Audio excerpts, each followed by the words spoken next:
Hey guys, TUF doing an online video argument for the debate entitled Resolved Action Determines Whether a Person is Good or Bad. I'll be affirming. Before I start, I would like to thank my opponent for putting the time and effort in this debate to make it hopefully an interesting debate for the viewers to digress. First, I'll be going over my opponent's arguments before proceeding on to my own case. The first argument my opponent explains there isn't a universal definition of good or bad. This I agree to, seeing as morality is subjective. However, do we ourselves really determine whether we are good or bad? So this questions the relevance of the argument. It is in my opinion that we mustn't look to the idea of certain groups of people with their own set of ideas of morality, but rather to a majority of people who have formed this opinion. Here's an example. I'm sure there are a few people in the world who have thought that Gandhi's actions in the Indian Revolution were immoral, but really, if we took in the opinions of the majority of the people who have formed opinions of him, most people would say that Gandhi is relatively a good or moral person. Of course, this is a rather broad example, so let me narrow it down a bit.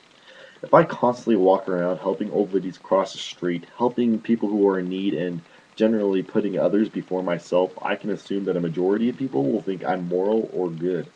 Going on to his contention 2, my opponent talks about how some people reject the idea of morality. Again, this I can tie into my last rebuttal. However, I will define this a little bit more clearly. While some people may reject the idea of morality, the concept of morality still inevitably exists.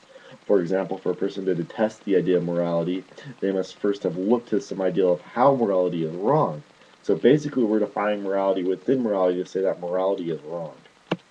Basically, those who reject the idea of morality are susceptible to contradiction, because like it or not, we as humans live by morality every single day.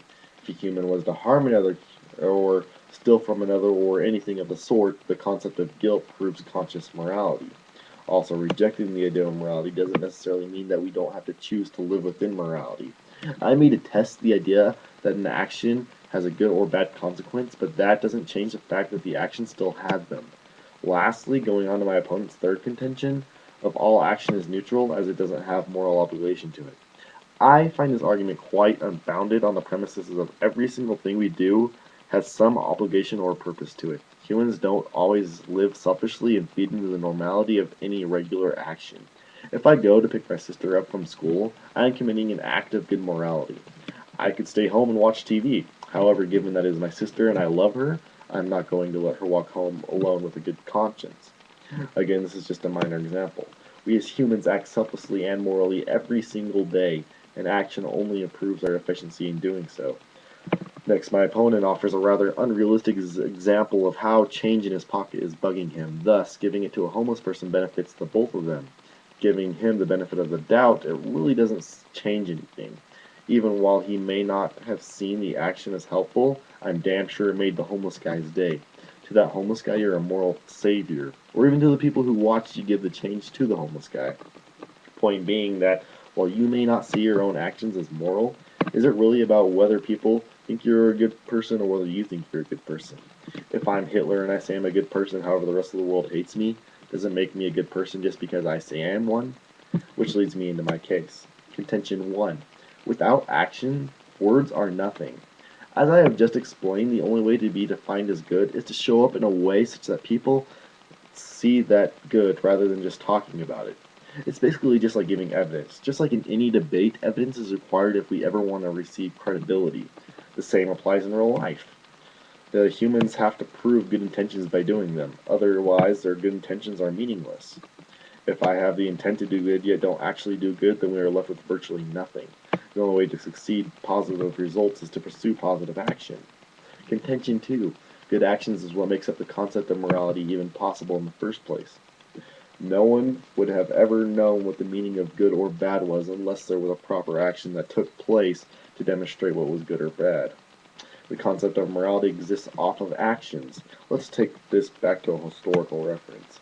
Imagine a couple of cavemen disputing over a certain piece of territory or object. Soon the fight escalates into a physical violence where one ends up hitting the other.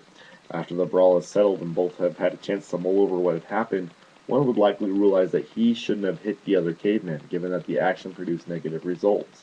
Thus, the caveman has developed his own sense of morality by realizing and understanding that his action was bad. As you can see, the only way to define good in terms of morality is through the use of actions. My contention 3, everything we do is made up of good and bad actions.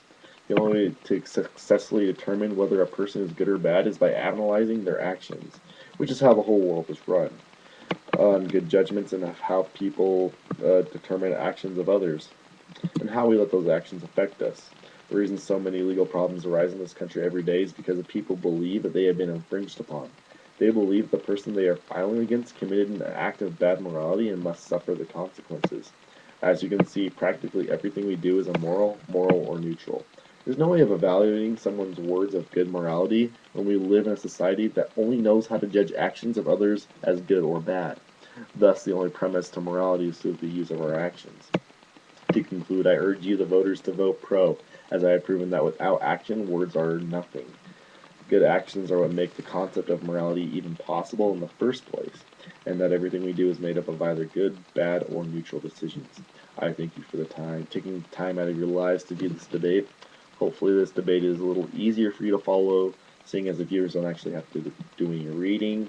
That being said, I hope you enjoy the rest of this debate, and that's it for round number 2. Thank you.